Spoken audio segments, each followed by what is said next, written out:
Hi, this is Ephraim Geltman at Jerusalem Health. When we pray to God, the first thing we can do is thank God for everything we have, and that includes all the bad things in our life. To be really happy for every single thing that's not going right, because when we do this, we're recognizing that God doesn't make mistakes. And the worse the thing that we're giving thanks for, the more benefit in it, right? If we're 40 and still not married, somehow it's God's will, right? God doesn't make mistakes. If we're not rich yet, if our career is not amazing yet, if our health's not amazing yet, if God forbid we have some kind of life-threatening illness, whatever it is, step number one is to give thanks for it. From the bottom of our heart, most people, they think of giving thanks to God, it's giving thanks for what's an obviously nice thing. But to give thanks for what's terrible, this is what separates the men from the boys and the girls from the women. So first off, we have to be overjoyed about whatever's wrong. And why not focus on whatever's most wrong to start with? Why not focus on whatever's most wrong? If we're an American, we can give thanks that there's one scandal after another, like the IRS scandal and the Benzai scandal that were part of this scandalous seeming government. Somehow there's something great about that. Probably that the government's going to keep changing for the better. So we keep giving thanks for whatever's not going right, and then the second step is we ask for whatever we need. Whatever's not going right, we give thanks for it, but we don't want to stay stuck in it. So we ask for whatever we need, but the key is we ask without feeling entitled. We ask without feeling entitled. If someone asks you for something and they say, "Come on, why don't you give it to me?" Does that make you want to give it to them? No. If someone asks for something and they say, "Do you think you could help out? Maybe I wasn't always there for you. I apologize, but this time could you help out?" It opens your heart more, right? So when we turn to God, we ask for whatever we need in a way that we don't feel entitled. We're asking for free. We're asking for it for free. Rabbi Yosef Karo brings down in the Shulchan Aruch that if we ask like we're entitled for something, then God does a tally of all our good points and bad points, and He finds out if we really deserve it. And that usually we probably don't. We made a lot of mistakes. Like all things considered, we might not deserve what we want. So then, if we ask like we deserve it, then God puts us through the mill or whatever. If we ask with the humble heart, then God says, "Okay, maybe He doesn't deserve it, but maybe I'll give it to Him anyways." And this is all from what I was studying yesterday in Rabbi Arush's book in Forest Fields, all about Hispodidus. Rabbi Shalom Arush. And my school and clinic in general, it's about you could say it's about where Breslov intersects with Chinese medicine.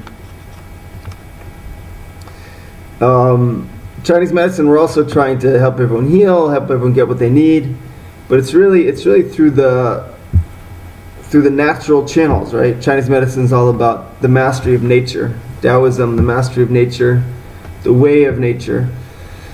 And in Breslov, we're trying to get at the same benefit, but we're trying to go beyond nature in a way. God's beyond nature. God made nature. Why worship nature, so to speak, if we can go straight to God and work it out with the source?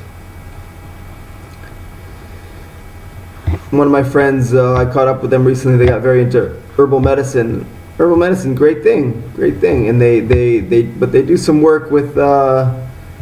They tune into the devas, the spirits of the plant, and they communicate with the spirit world through the plants, and the plants to the spirit world, and they have some good benefits.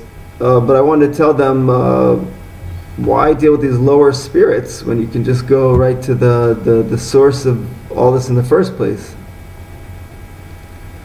Like most people in New Age America, they weren't so open to hearing it. They weren't so open to hearing it yet. But it's coming. The times are coming. The changes are coming. Why does God let all these people worship lower spirits and Hindu deities and all this? Because God's got a sense of humor. God's got a big sense of humor. What does a good father do with the bad teenager? He lets them misbehave a little bit. He lets them misbehave a little bit and make their mistakes on their own. And then they come back and they say, "Oh, Dad, you were right all along." The bad dad is micromanaging every step, and then the kid really goes off the derech. So here at Jerusalem Health, I try to be a good dad. I don't meddle too much. I just say, "Are you sure you want to do that?" So the intersection of Chinese medicine and Breslov is how we can get the greatest health through the most direct methodology. If you're more of a spiritual type of person, you don't like dealing with the forces of nature directly, then I make sure you're really getting an effect. Say you have a disease and you don't want to deal with these herbs and acupuncture, you only want to pray. Okay, is it working? Is your disease getting mitigated, or are you just in fantasy land?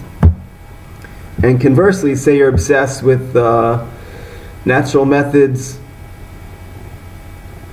natural healing methods, and you don't really want to deal with the mental, emotional connection, then I challenge you, is it really as direct? Is it really as direct? We don't really care about which path you go. As long as it's kosher, we just want you to take the most direct path.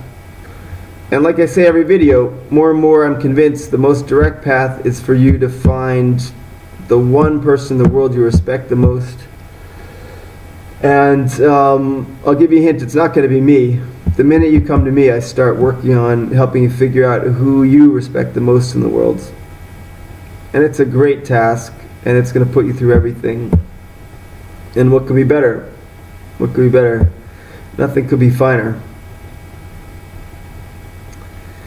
Okay, there's a lot more to say, but I'm going to go see the person I respect the most in the world right now. And I hope you do too. If they're someone good.